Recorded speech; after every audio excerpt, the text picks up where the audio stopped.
Very good day everybody, welcome to another video. I am your personal funky sim pilot. My name is Arkady Gidzenko and I will be your captain for today's flight. And today's flight will take us, look at the moon there, wait a minute, let's just stop the whole introduction there. You see the little moon there, look at that, so cute during the day. Anyway, so today's flight will take us from Chicago O'Hare International Airport in Chicago to Cleveland. It will be about a 1 hour flight or so. We are flying the PMDG 737-700 and we're using the Delta livery. We are, as usual, using real world time and real world weather. And yeah, that is basically about it. So let's just hop on into this sucker and get things going.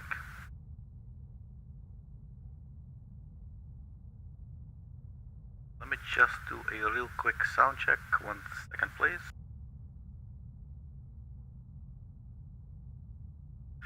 Okay, so that's all confirmed. That's very good. All right, so let's turn on the aircraft. So here we have the battery. And we align the aiders, the navigation. And let's also call the GPU. Ground power unit is requested, it's connecting.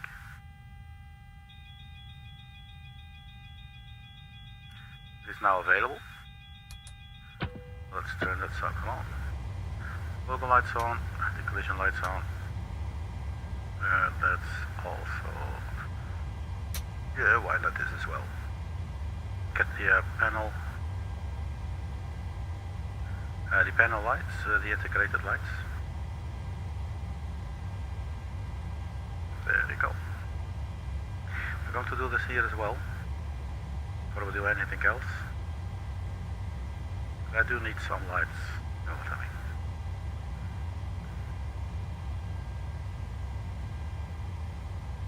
A little bit of the background. It seems slower today as usual. Maybe I'm faster as usual, than usual. Alright, so a little bit of floodlights and background lights. And we can do the same right here for the panel.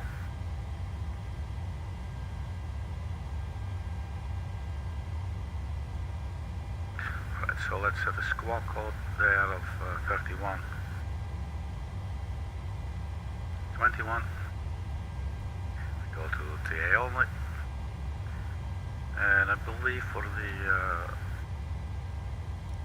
radio panels, this is what you do. Not quite sure there just yet.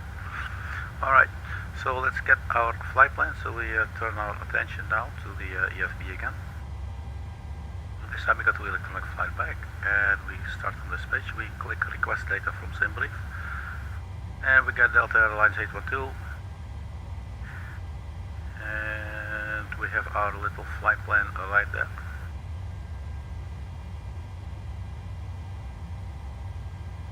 This looks a little bit weird, so let me zoom out a little. Oh well, okay. Alright, so the departure weather, we have 310 at 17 knots, gusting 25 knots. That's quite some wind going on actually here in Chicago. You know, pretty cool. And yeah, so let's just get everything set up here and we can get flying. Let me see if I can close maybe a couple of windows or something, because I do notice that I have a little bit lag. Alright, so enter IRS position, yeah, we'll get to that in a second. So we have the 737-700. The ARX cycle is from November 28th till December 26th. Year of 24, so we got that. That's all accurate. So for the routing, let's clear that message there. So the reference airport is Kilo Oscar Romeo Delta. indicate. I think I totally forgot. Let's have a look at the charts. I mean, we're here now, you know. So, departure, and then we choose airport.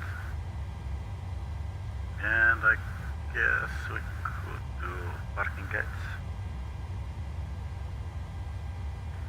Now I may have to first check here.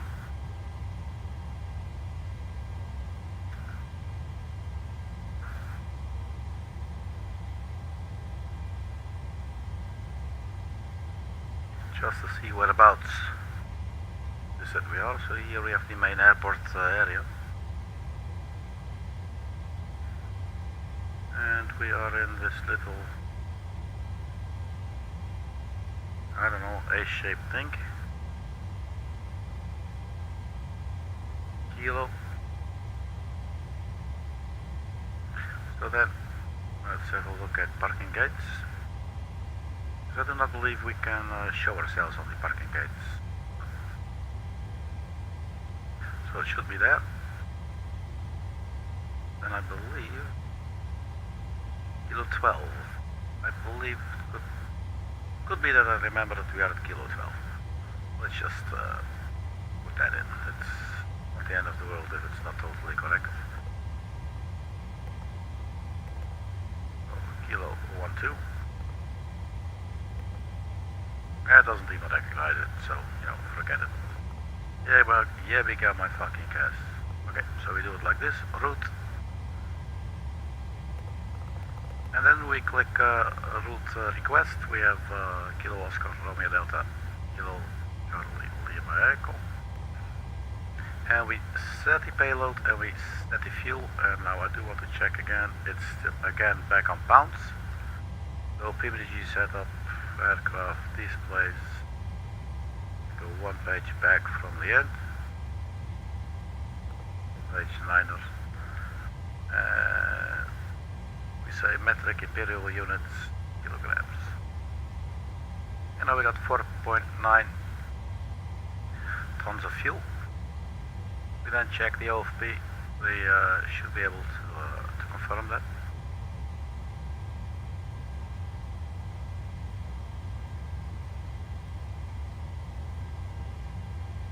At 4.9 for the block fuel.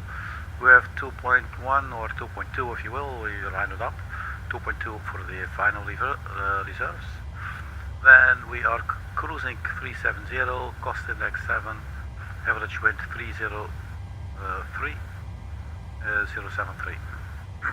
So 370 and cost index 7.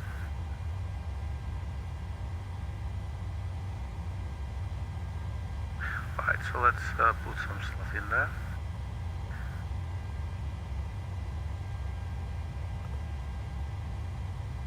I'm not really sure what happened, so let's just request again, just to be on the safe side here.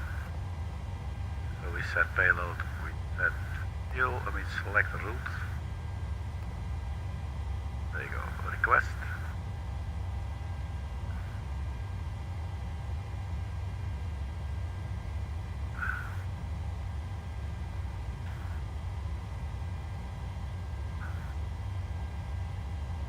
Load it in.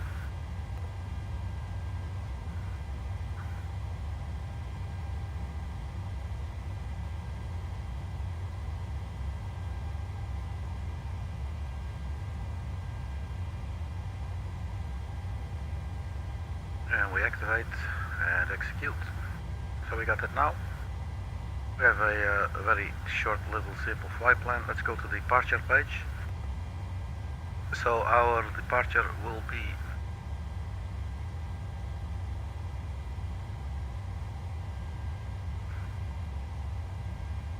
direct to DUFEE out of runway 22 left. So basically what we'll do here is we select 22 left and we execute. Go back to index and then to the arrival. says here 24 right, round Zulu 4, 24 right. So let's have a look at the weather, if this makes any kind of sense to us. Arrival 240 at 90 knots, so that's fine. So 24 right.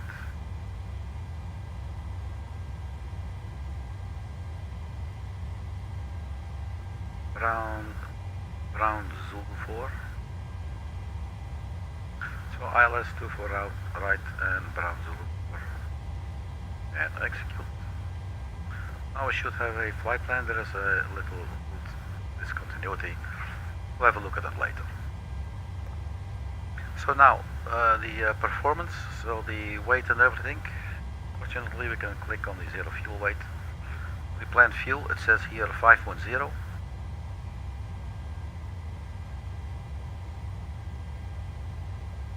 Let's round it up and just agree with it. 5.0 planned fuel. Reserves, I believe it was 2.2. There you go, 2.2.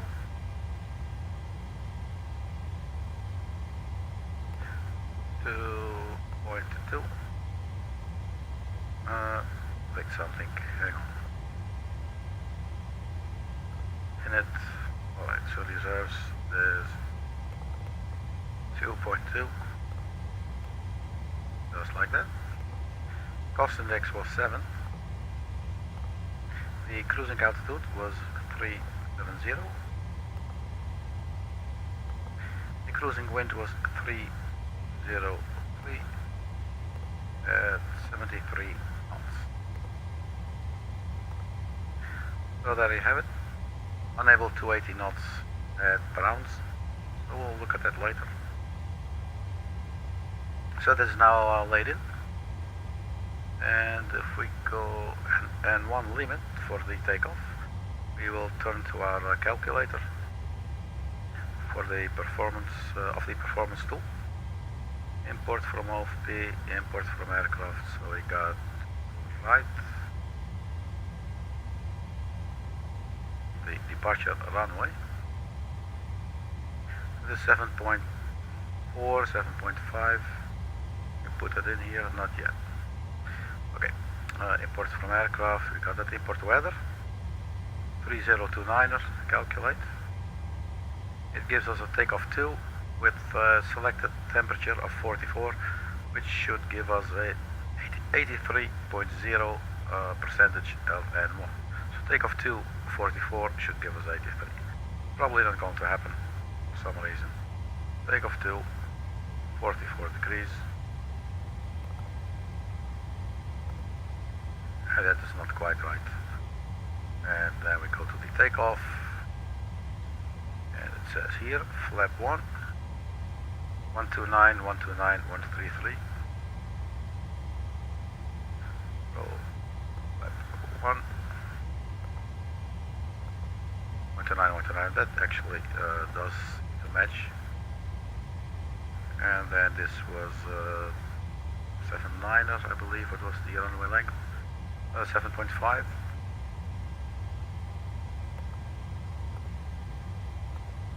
There you go. Alright, so we got everything in the box here. So the V2 speed is 133, so let's dial that in here.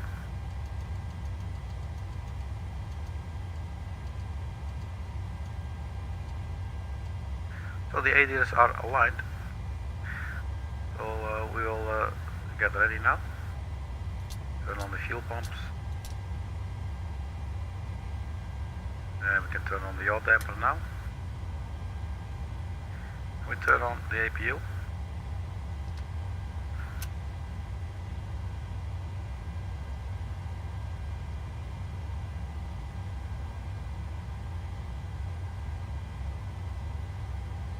We will be cruising at 370.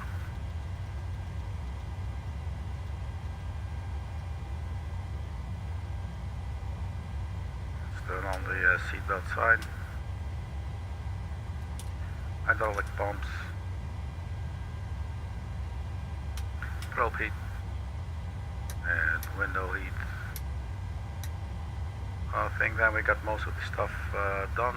The exhaust gas temperature for the APU is now starting to settle.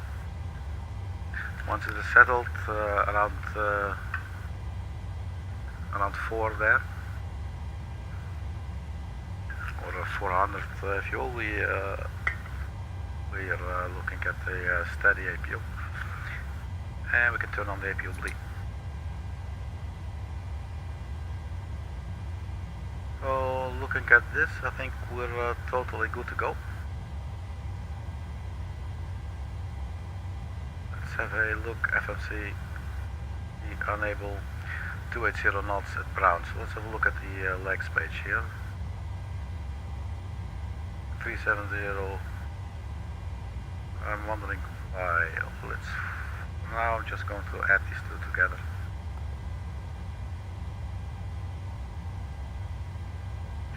And it still says unable 280 knots. Basically, between DETMR and Browns is too big of a distance, I guess, to traverse. So let's go to the plan page for a bit. So DUFEE,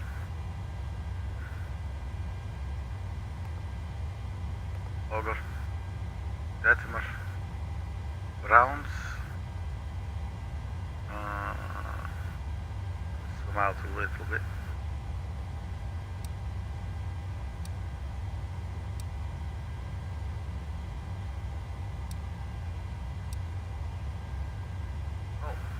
Seems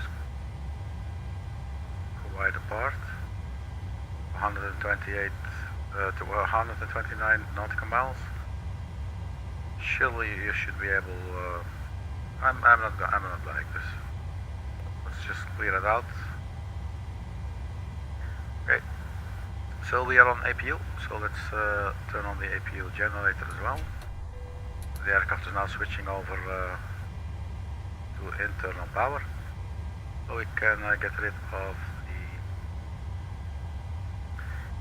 the ground power unit. We can also click remove chocks, and that should basically just close the door, get the air stairs away, remove the ground power unit and anything else that could maybe still be connected. So let's now look at the charts. We are departing from runway 2 to right.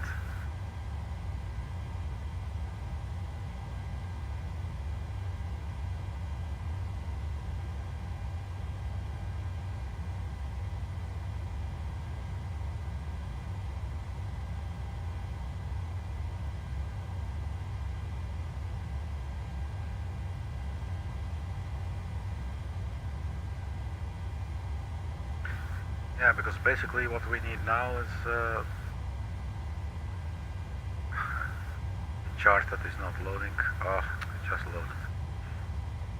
Let's have a look. So we are around here. Turn on the airplane. Is the button available?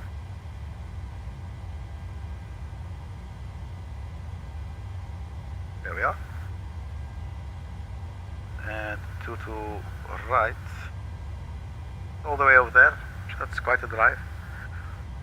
What we will probably do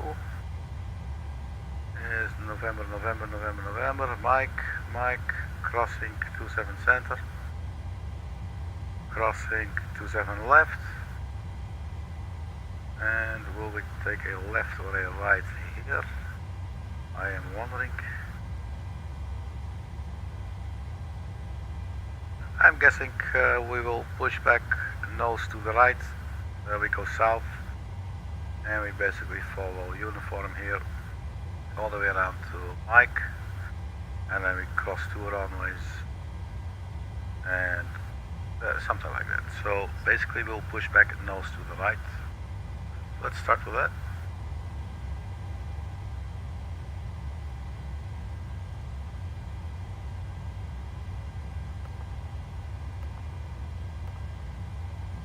So FS actions, push back,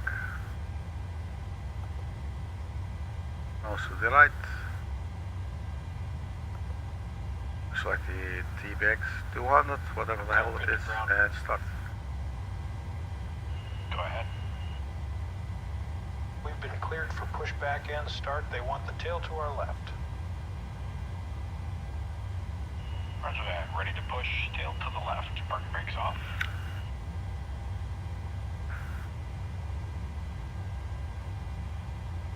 Brakes released.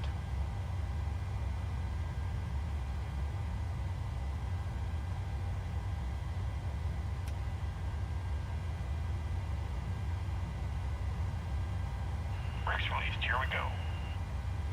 We can turn on the flight directors.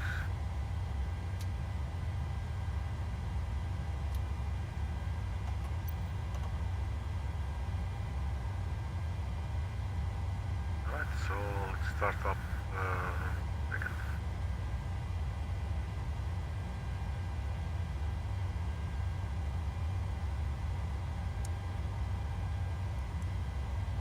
Right, so let's start up engine number 2.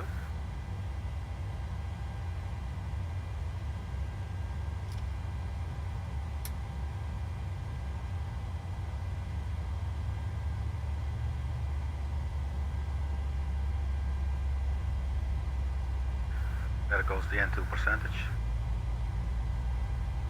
16, 17, 18, 19. And add some fuel.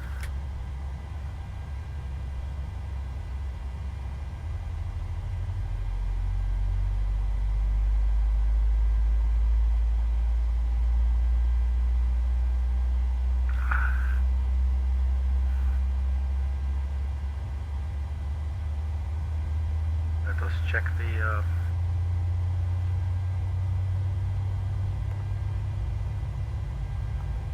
takeoff trim 5.4.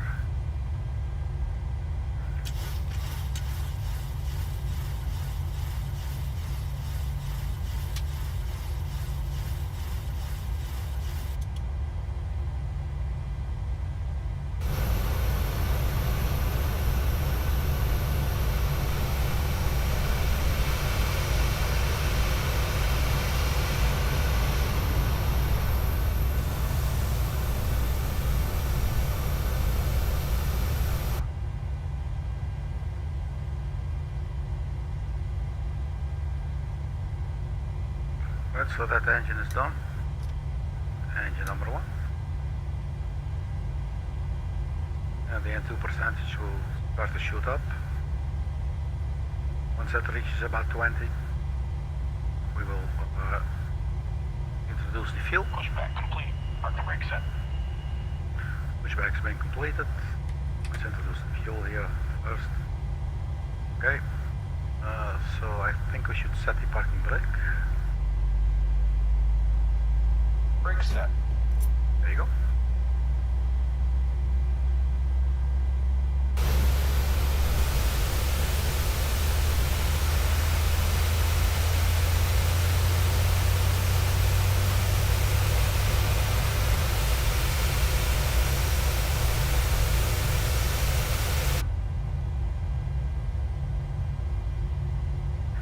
So we set the auto brakes to RTL for ejected takeoff, and the flaps go to 1. Verify takeoff speeds. Let's do that real quick. 129, 129, 133.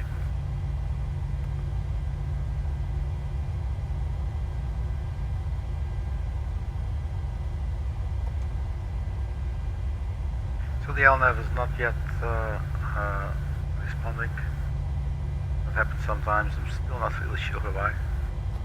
So now we are on APU power, so let's turn on the generators, both engines. We can turn off the APU. And we can turn off the APU bleed. We can turn on the left back and the right back for the taxi. We can turn them on later in the flight. What we're going to do taxi-wise is we will go straight on to, I believe it will be Alpha 11 or through Alpha 11 onto Alpha, I guess, and then take a right onto the uniform. Or can we maybe go, let's see. Maybe we should actually go up. So we're going to take a left turn. Let's see what that's going to look like. Alright, so before we taxi, runway turn off lights on, taxi lights on. We disengage the parking brake.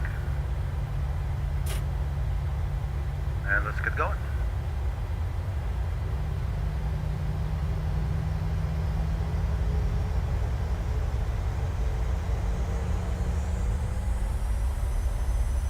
You always have to be a little bit, you always have to be a little bit careful with the jet blast when you're on the apron like this.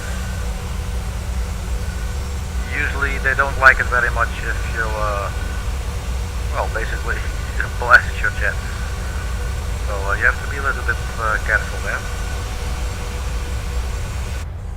So I believe we're just going to take a left turn right here.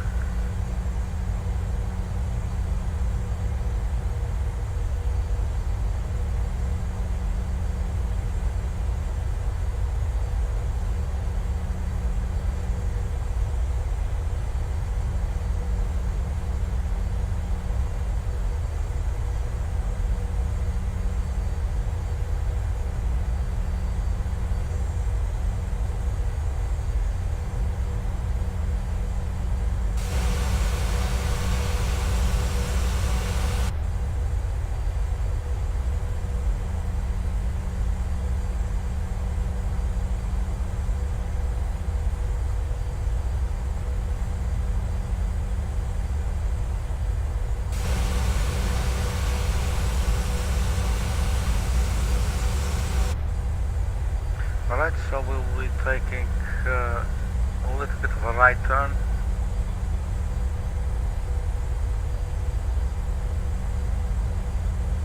Okay, so we're speeding now. We were at 31 knots, ground speed a little bit high.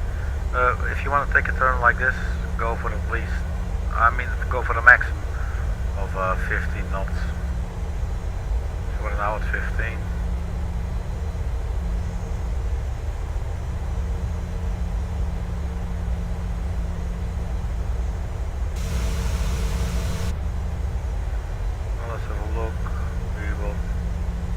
Continue straight a little bit.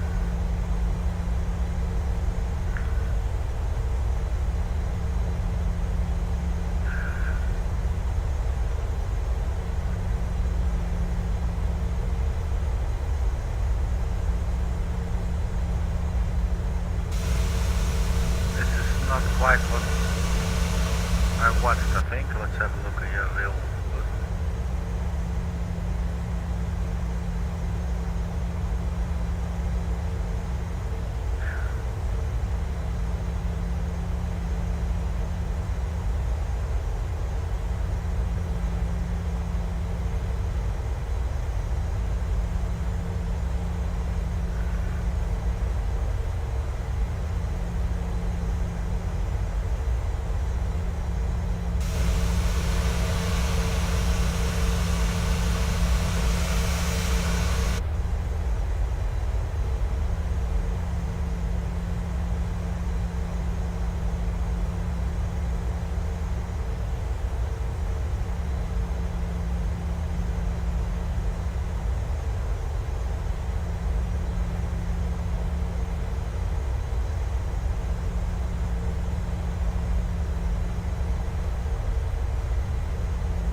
So it's quite a bit of a drive to right, but we'll get there. So looking just fine. I'm gonna go straight here. I'm going to cross runway 27 left.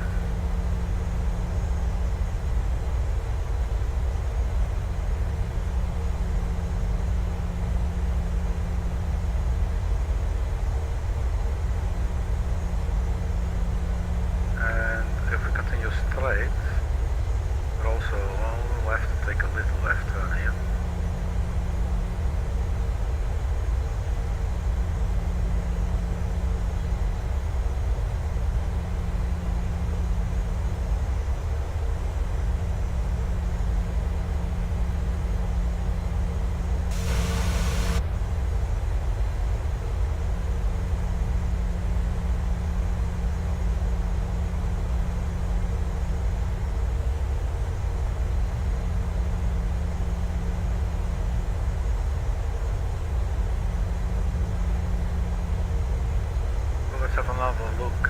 the map and zoom out a little bit. If we have time. Jesus Christ, man. Okay, so we're crossing this runway.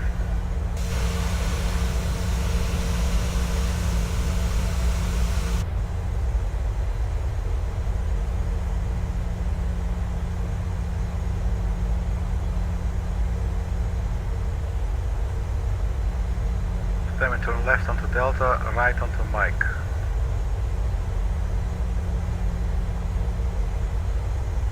I believe this is left onto Delta.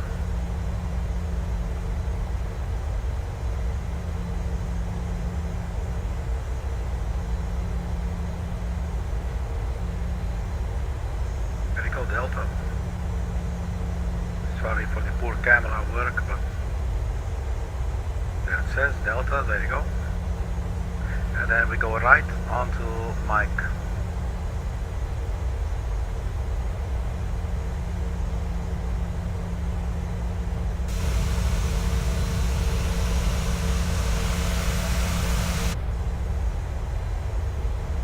And as you can see in the background, we got American Airlines. So again, we are using the add-on blinker. We are using Aerosoft Symbol Traffic, which is a really nice add-on. It's not free, I don't know what it costs, I forgot. I bought way too many things for Flight Simulator. I must be over €1,000 probably. But yeah, this gives you the airlines that are to be expected at certain airports. You know, like JFK, I don't think you will see a Wizz Air. You know what I mean? Or a Ryanair or something, you know? You will see your Emirates and Qantas, etc., etc., and so on and so on. Alright, so where are we on the chart? We should take a right at Mike, which is the first to our right, and then the first to our right onto November, and that will take us to our right.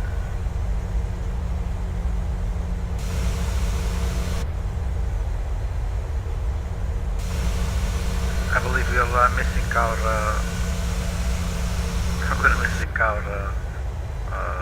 turn to the right here. Now, if this was the Airbus, your nose would have already been in the correct position. The Airbus, in that sense, is really, really amazing. And the 737, not as much.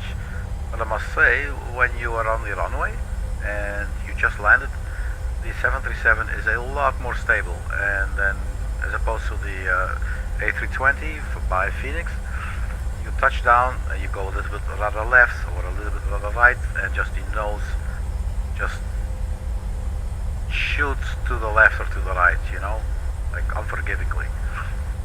So yeah, so I do prefer the 737 in that sense. So we're taking the first one to the right here. That's this one. 20 knots, a little bit high.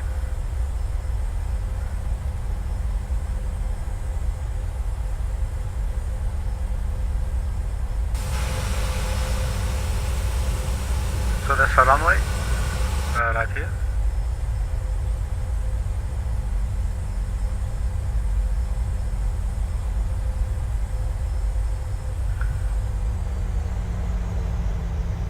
So let's turn on the landing lights. And these strobe lights can go to full. And let's strap in the attendants as well.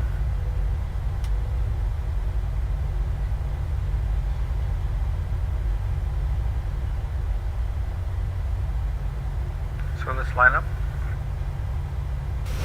Here we are, to the right.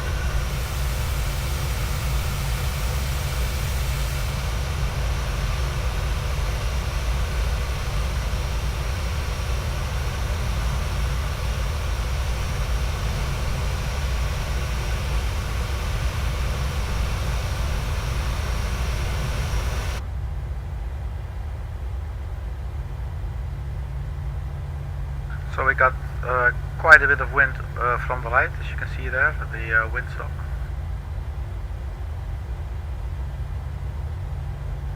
So let's line ourselves up.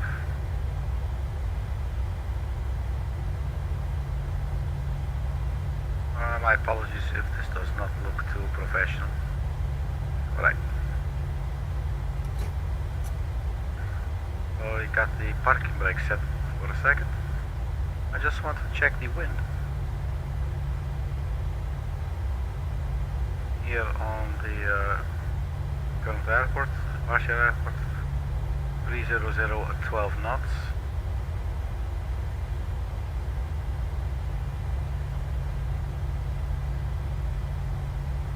I guess that windsock makes sense. 3, 6, 9, 12. Alright. Okay, anyway, we're good. Let's see if we get lateral navigation now. No, not yet. Let's have a look at the plan here. We probably, let's zoom in. Significantly, basically like all the way. There's a sharp turn to the left, so let's do this. We're going to fly this bit manually for a second. I believe everything else is set. We got the flaps to the 1 setting, we got rejected takeoff. So let's get the show on the road. Parking brake disengaged. Fuel, please, thank you.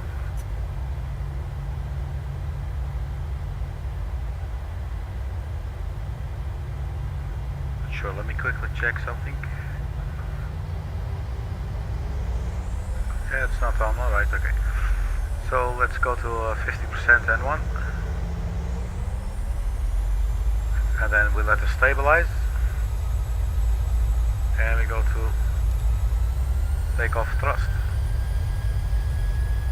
Forward on the yoke. Airspeed alive. We got airspeed.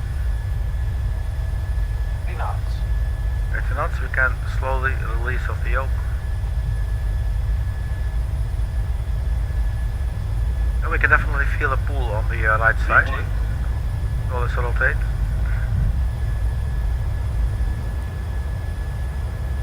Positive rate of climb. There's quite a bit of wind, so gear up.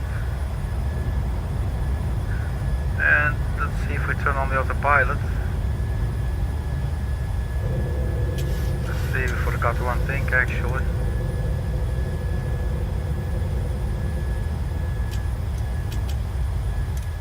Let's go to 370.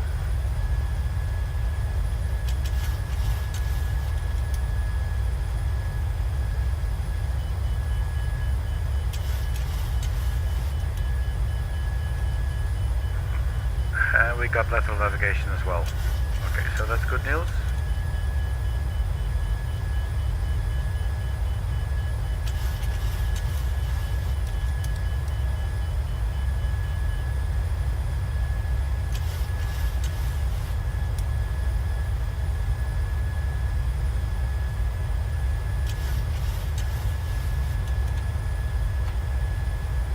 I'm going to turn off the autopilot for a second. Oh, it's actually turning. Okay, never mind. Let's just keep it doing its own thing. So we got the autopilot engaged. We're set for the cruising altitude. Flight level 370.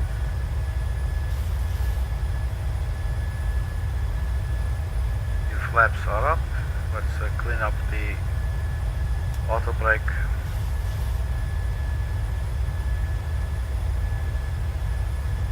And we can also turn off the runway turn-off lights and the taxi lights.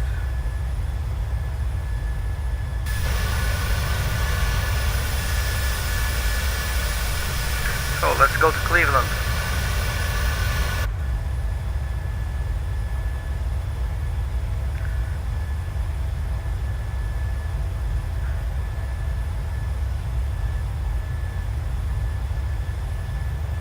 There is a song by Frank Zappa, an American composer.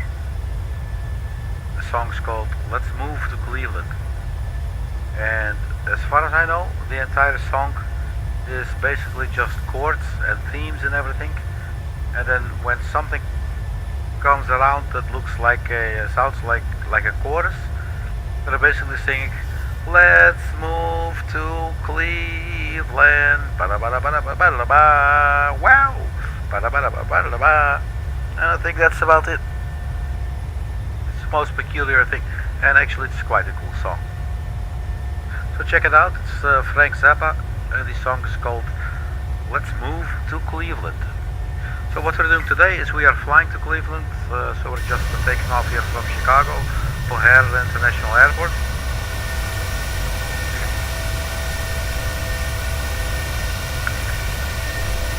In our PMDG 737-700.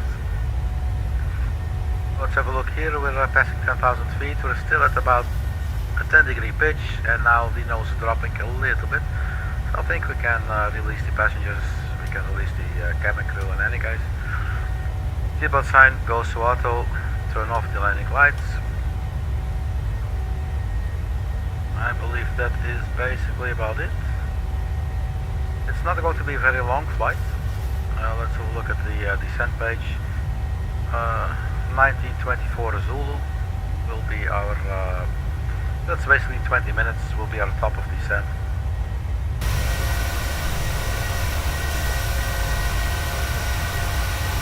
And check out again the little moon there we have. So it's a new moon, very close to the sun, as you can see. That's cool stuff. 12,600. So we're not at, basically I must say I forgot to set the local QNH. Let me do that now. Like 4,000 feet away from the transition altitude, but whatever. Yeah, they got my fucking gas.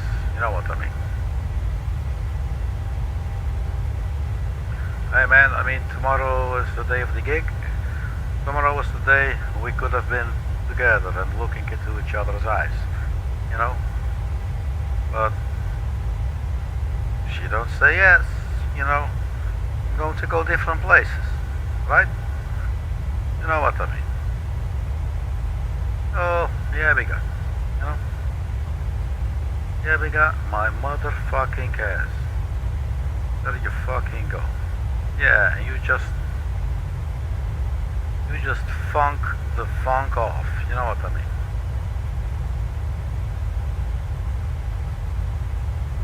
That's the thing, man.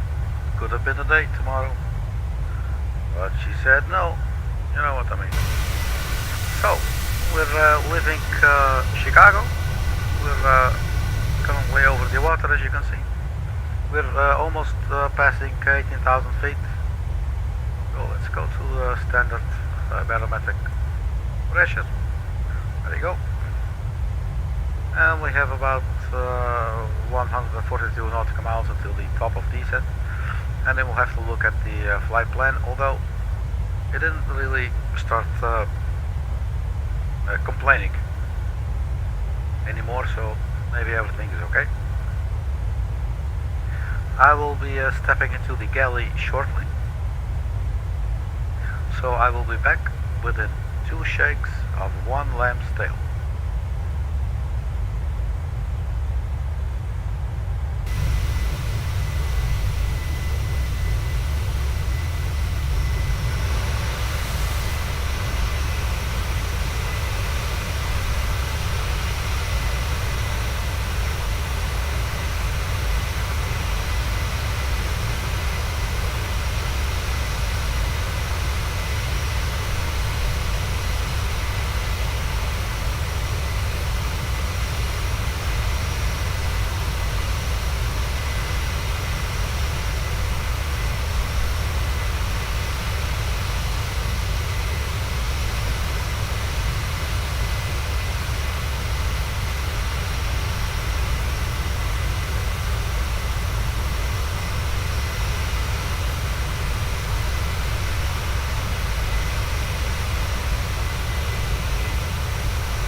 So here we are again. So we got about 15 minutes till the top of descent. So let's have a look. See we're not at the top of climb yet. Let's zoom out here a little bit because we're quite zoomed in. Top of climb coming up, and there's your top of descent. So that's not too far. My apologies.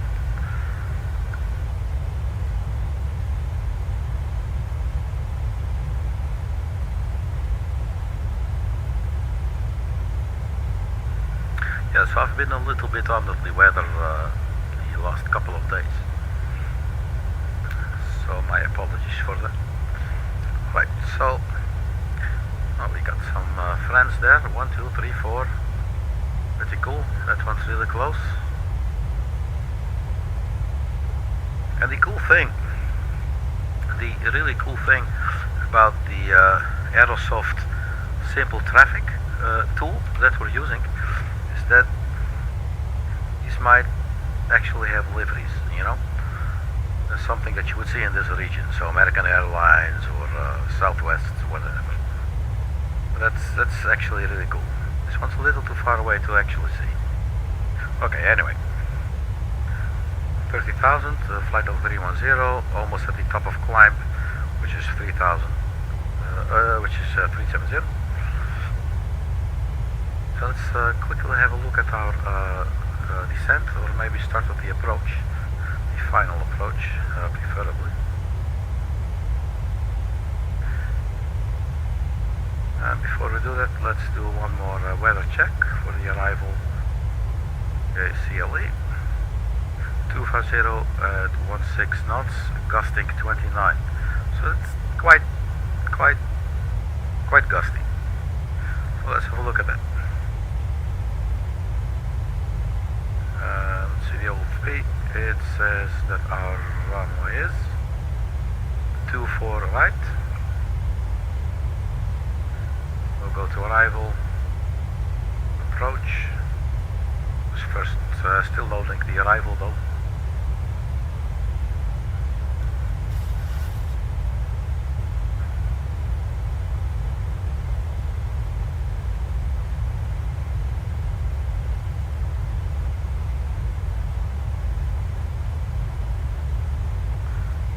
Okay, so let's have a look. Approach. So let's have a look at this. The aircraft freaking out. It is climbing. It's still climbing anyway. So 24 right. Clear. 10, 06 left. 6 right.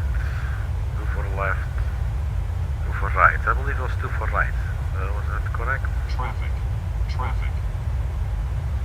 24 right. There you go. Go 24 right. So we will take category 2 and 3.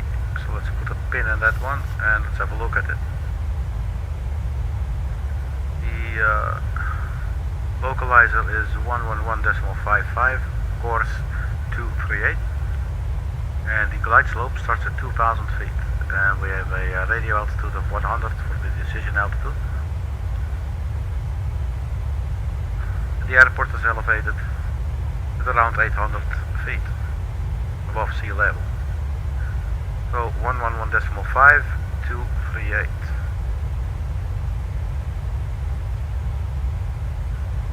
So 111.5. Put it in, and the course we set 238.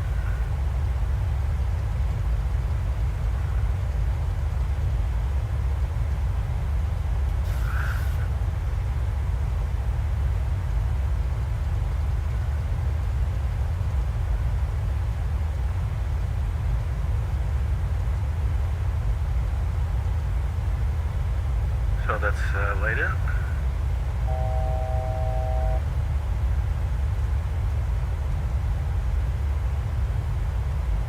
Okay, let's also go to the Itinerary page and we set the approach ref speed. So we're going for a flat 40%. gives us 126 knots. And then wind correction, an additional 5 knots. So we're looking at 131 knots at flaps 40%. So 131.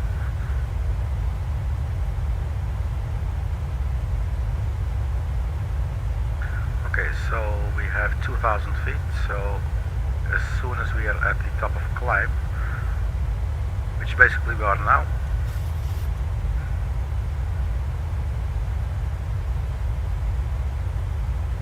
let's give it a little bit. I'm not sure VNAV path, if that means it's actually in cruising stage. I believe the Airbus just says cruise, you know, so you're like for absolutely sure you're in cruise. But looking at this, we are at our cruising altitude, so we're going to set the box to 2,000 feet, which will enable the autopilot to still follow VNAV by doing a step descent. But we have pre-entered 2,000 feet. That means at the moment much of descent, top of descent comes near, or we are passing it, the autopilot will start to descend to 2,000 feet. But it will adhere to the constrictions here in the flight plan on the legs page. So as you can see, we are supposed to be at 370, but at Browns we're supposed to be at 14,000. And yeah, so you'll see this happen in a little bit. So let's have a look at the local QNH, and we pre-dial it. 250, 17 knots, gusting 25 currently. Altimeter 3002. So what we can do is we just dial here 3002.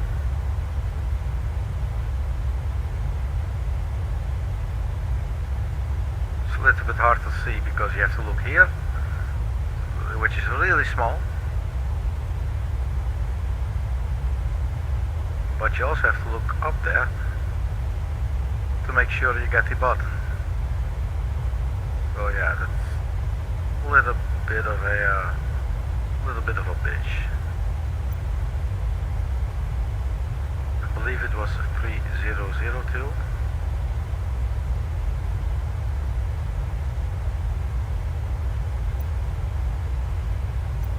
It should be this 3002. Let's just quickly double check that we're not bullshitting. 3002, 3002H. Okay, cool. So we got that laid in.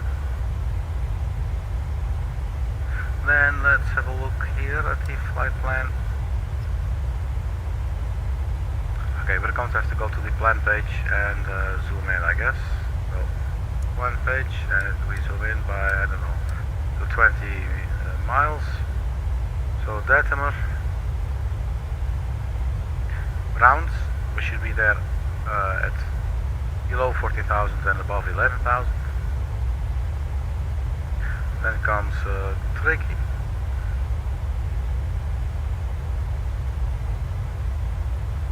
Then Kilby. Let's zoom in one step. Kilby 7,000 or below, but above 6,000. I missed some Leroy at 5,000, Shirk at 3,000, Groza at 2,000, and I believe Groza is the starting of the glide slope at 2,000 feet. Okay, so Groza is our big friend. Groza is where we will start the glide slope. And that starts at 2,000 feet, which is precisely what we dialed in there. So I guess that's actually looking okay. So let's go back to the map page and zoom out a little bit more. We could maybe put a ring of 50 nautical miles around the runway. So let's have a look at the chart, the runway is 238. So what's the reciprocal of 240? Help me out here. 240 reciprocal is 06. So 058 is the reciprocal. So what we can do, we click on 24 right, so it gets put here in the scratch pad. Then you go to the fix page, and you click next to the fix entry there on the bottom, and it will enter whatever that was in the scratch pad. And this recognizes runway 24 right. Then you can say what's the radial and what's the distance. So the radial was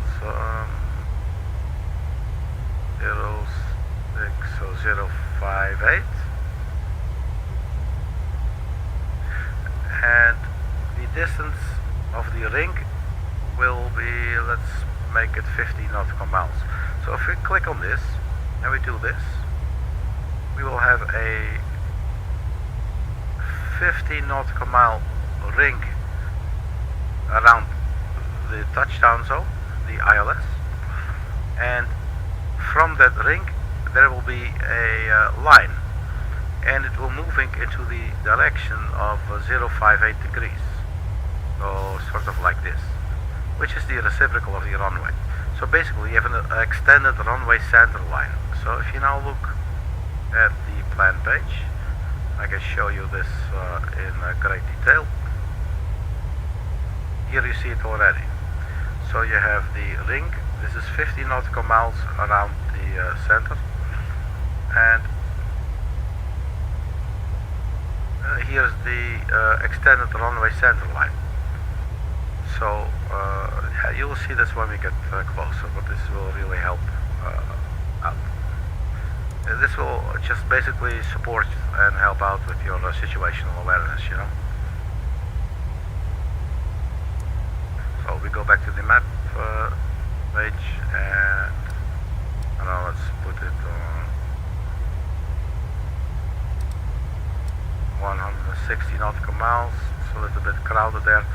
Okay, so if we go to the descent page here, 9.1 nautical miles until the top of descent, 1923 Zulu. So that's basically in 1 minute. And we already pre-dialed 2,000 feet. You can see that here as well. And so yeah, the moment basically we reach the top of descent, the aircraft will start to go nose down. It will change its speed, and it will glide on down to 2,000 feet.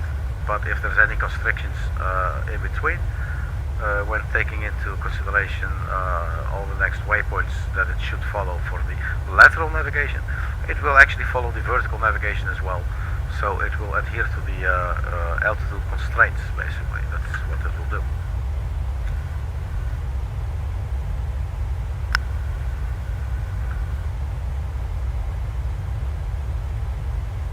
So we did pre-dial 3002. It does not hurt if we keep on checking in the meantime, every now and then a little bit. Oh, that's not the button I meant actually. So 250, 17 knots, gusting 25.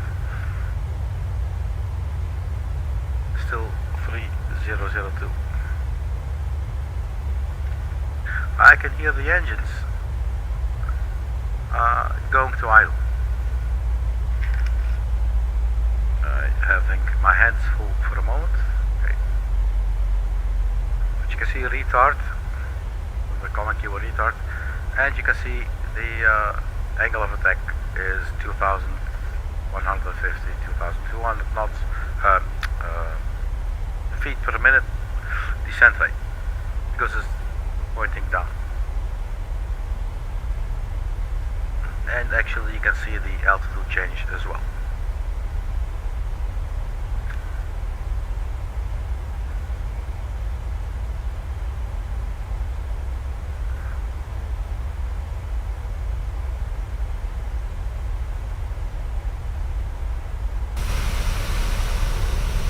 We have the sun, there we have the moon. Here we have our Delta Airlines. We PMDG Boeing 737-700. A really cool airplane.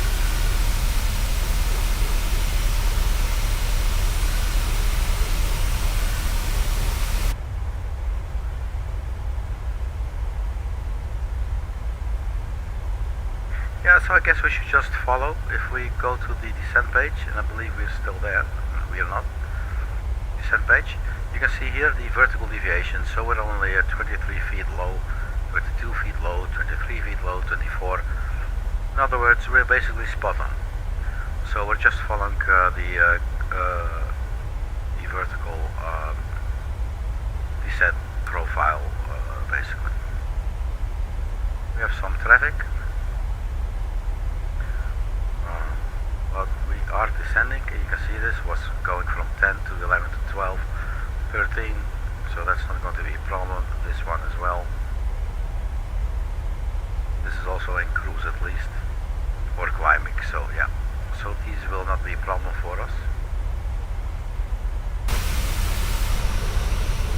We do have some clouds ahead, so we might, once we reach those clouds, we might have to turn on the anti-ice.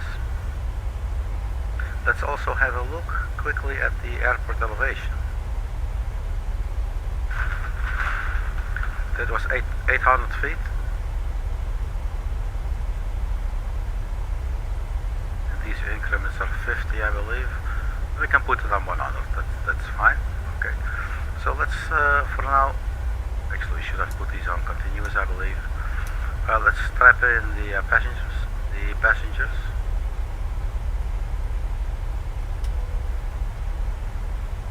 And you know what, let's also start up the APU.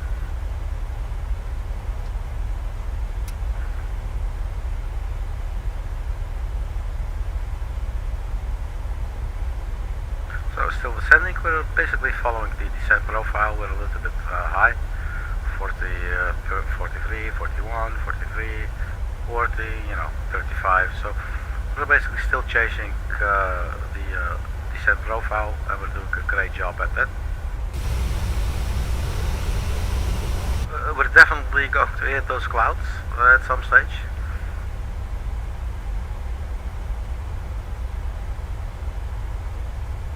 So let's stay aware of that. I mean, we could turn them on right now, but if you do it like that, I would be quite prone to forget about them.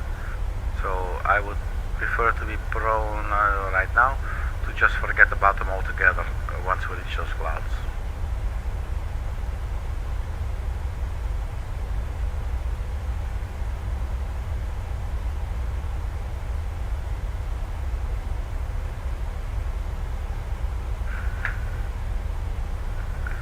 But yeah, man, this is Microsoft Flight Simulator 2020. I don't think I will be getting Microsoft Flight Simulator 2024 anytime soon. If at all, well, probably, I mean, in a couple of years, but maybe they will come out with 2026, and they will just keep on going.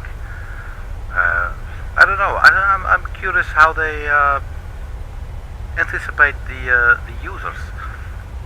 Sure, you are a brand, okay, so you want to make money, okay, that's understandable, and you have every right to do so, and especially if you have a really cool product. I'm just wondering what does the community really like. But I have my personal frame of reference, obviously. That's where everybody starts, right? From there on you can try to see the bigger picture, which would eventually require you to, display some level of empathy for maybe other situations, but sometimes you might not be able to come up with the starting points for some of these, if you know what I mean. So, yeah, I can imagine basically what I would like, the better it looks, the best, and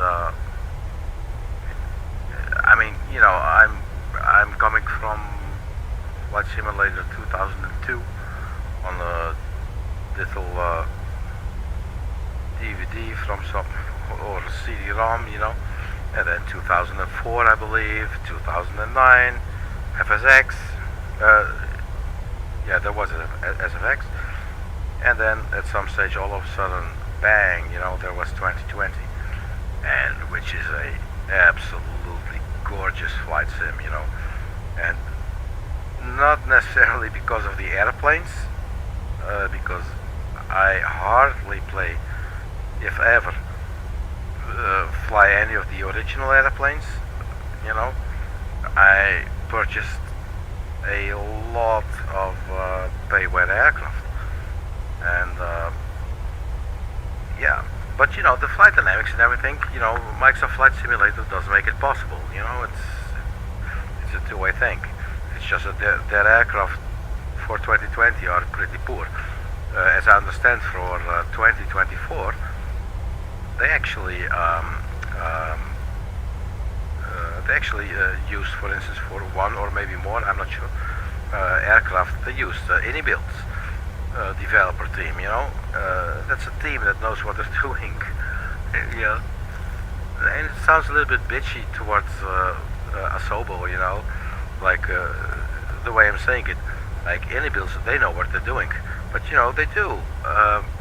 Like when it comes to the aircraft, and apparently Microsoft Flight Simulator, so let's say Asobo Studios, they probably did a really good job, or do a really good job when it comes to the open world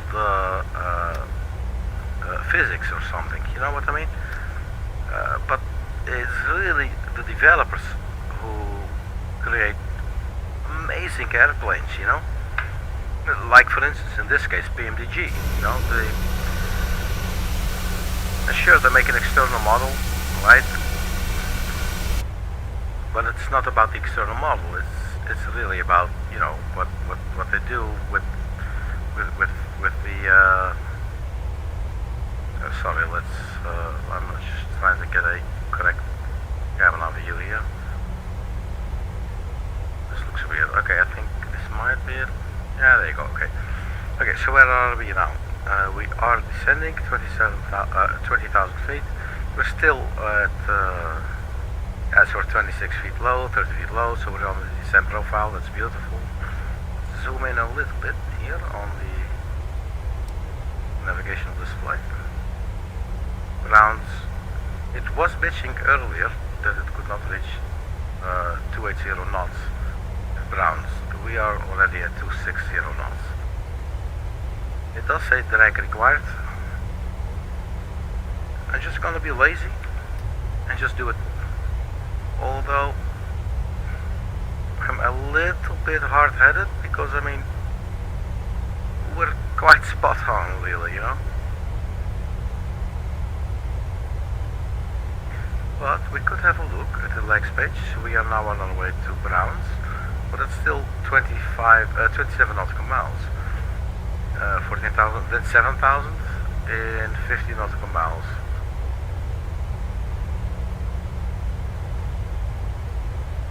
That's probably doable, man. I mean, I don't know, I don't see the problem. So let's see if we disengage speed brake. If it will come back with drag required. And let's also quickly have a look at the weather information for KCLE. 3002, 250, 17 knots, gusting 25.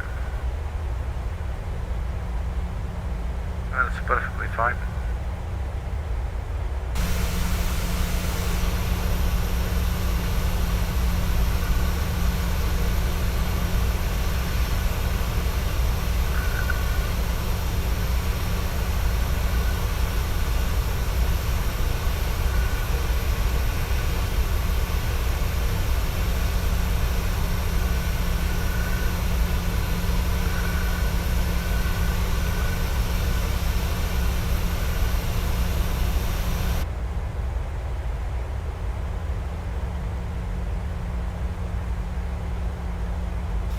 So we can switch now. The local QNH 3002.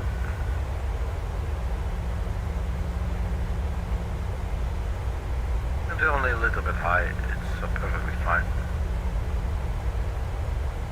We have 111.5238. Just double check. 111.5 here.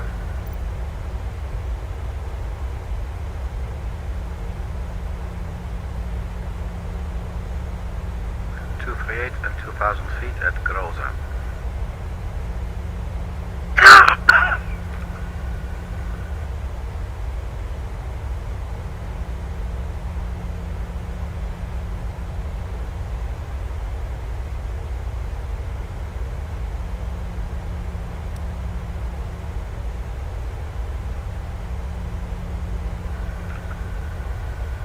So we have our 50 nautical mile ring here.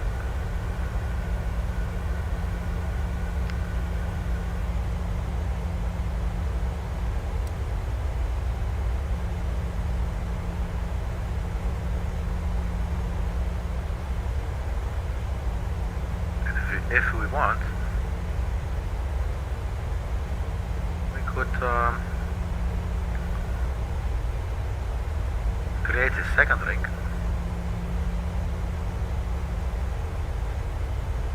So we click runway 24 right, so it comes, it displays here now in the scratch page, and you go to the fix page. Actually, we did not need to do that. My bad. We already did the first time. So we could do 058 again, because that will be the extended runway center line. But now instead of 15, we do 4 nautical miles, which is like when you really should extend your gear, if not earlier, you know. So let's put that here. So now we should have 2 rings. And you can see here, there's 1 ring, 4 nautical miles from the center. Here's another ring, 50 nautical miles from the center. But this will work out fine for us. We're 12,000 feet. We did strap in the passengers, I believe. Yeah. So we can almost turn on the landing lights. I believe we already started the APU.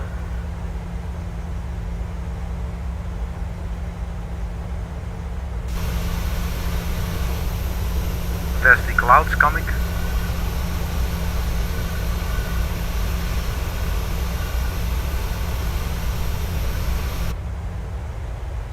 I mean, we're not quite there yet, but you know, sometimes I'm flying some other plane, sometimes like a general aviation aircraft or whatever, and I fly through clouds, and I'm not paying attention to the weather, and all of a sudden I see that I saw like yesterday that my left window was just like frozen, you know.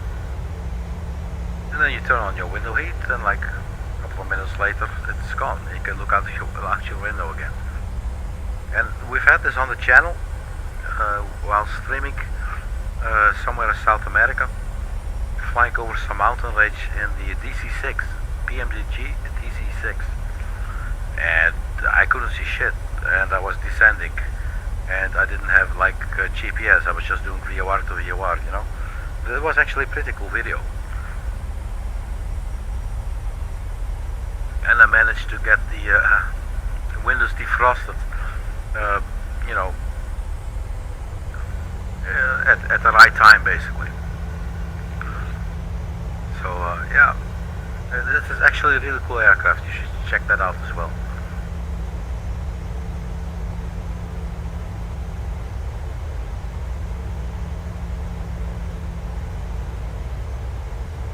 So 10,000 feet, landing lights can go on.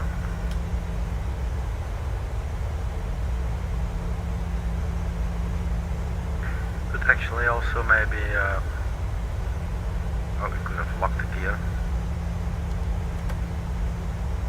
Could set the auto brake to let's set it to within the 1 position.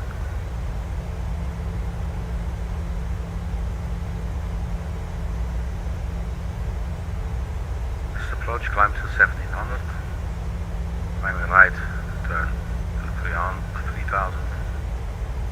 DJB VOR.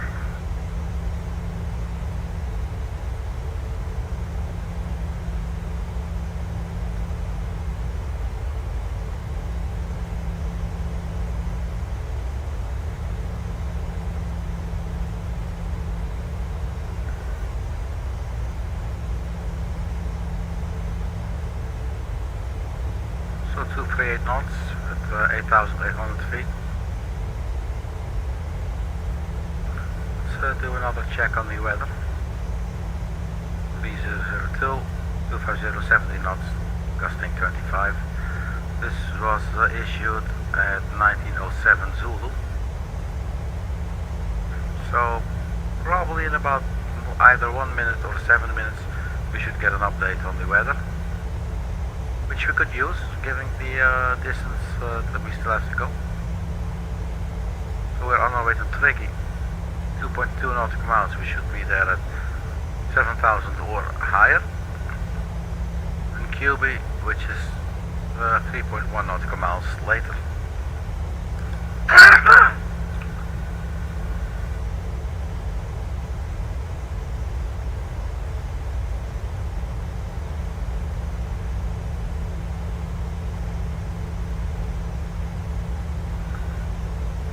So yeah, we should be easily be able to do that.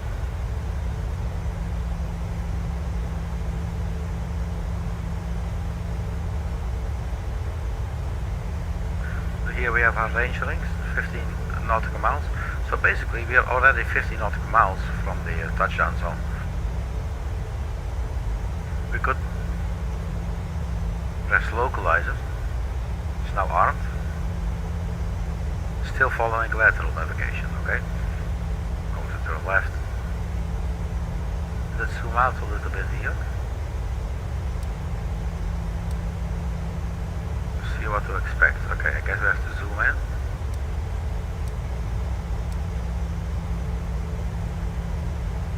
I must admit, I'm getting a little bit confused.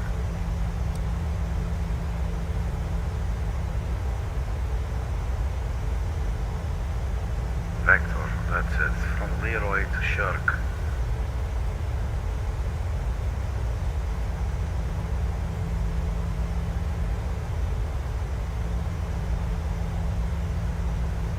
Okay, just in the nick of time there. Now on our way to Deacon, we should be there. Now on our way to Leroy, we should be there at 5,000 feet. 3.8 nautical miles, we should be able to make that. Our speed is okay as well. Let's also turn on the runway turn-off lights and the taxi lights.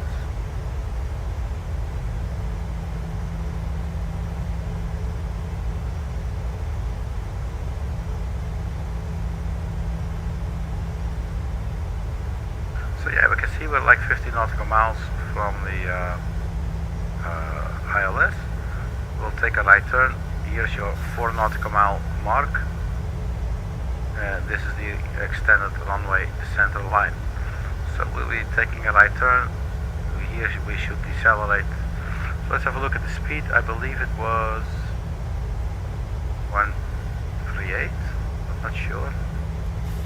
126 plus 5 is 131. Okay, so 131 nautical miles. There's clouds, so let's turn on the NDIs.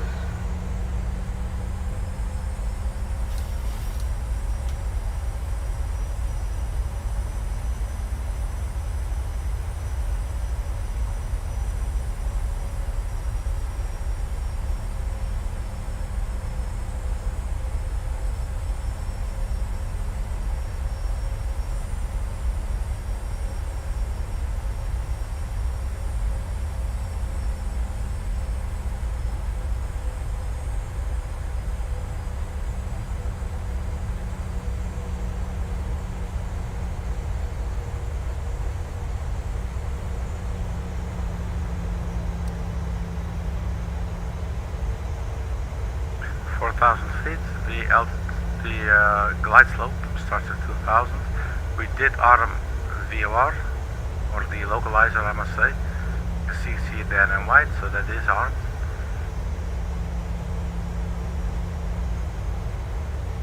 We're definitely decelerating, so that's good news. Let's have a look at the legs page. Shirk. 2.8 nautical miles, we should be there at 174 knots. Excuse me.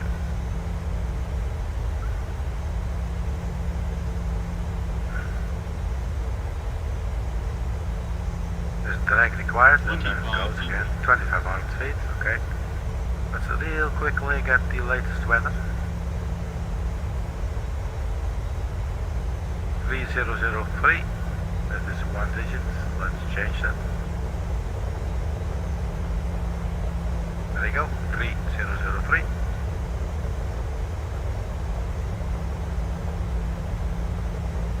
We're waiting for a right turn. There you go. So it's really shitty weather here.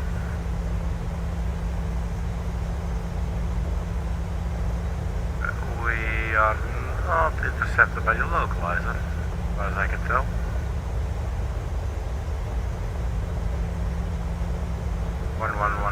.5.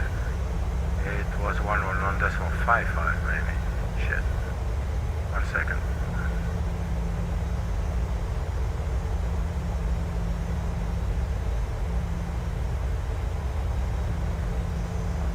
There you go. So localizer. Are we going to be able to do this?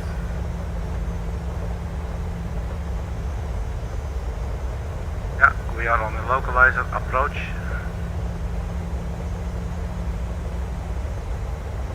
And we're on time, that's good. Okay. 1,000 feet, so let's go flaps. So it's really shitty weather here, man. We are on the glide slope.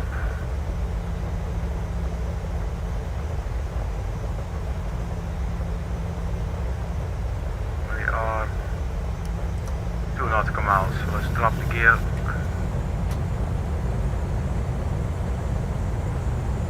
And go to 131.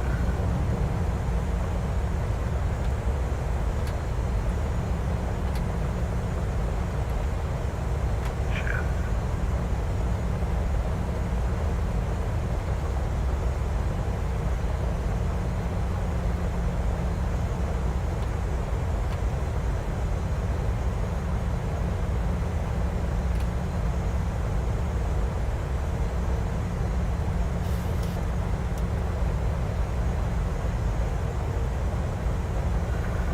Okay, so there's the runway almost.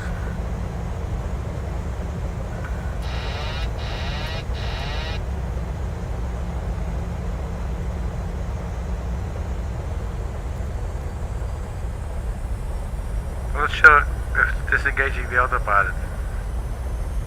Okay, let's try and set it down. 100.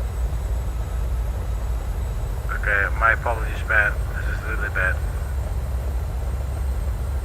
Bank angle. We should do a go around, but I don't feel like. 50. 30. 20. 10.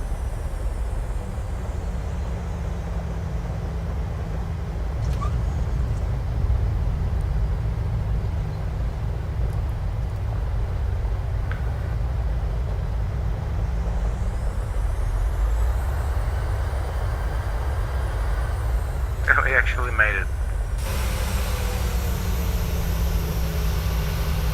That is so weird.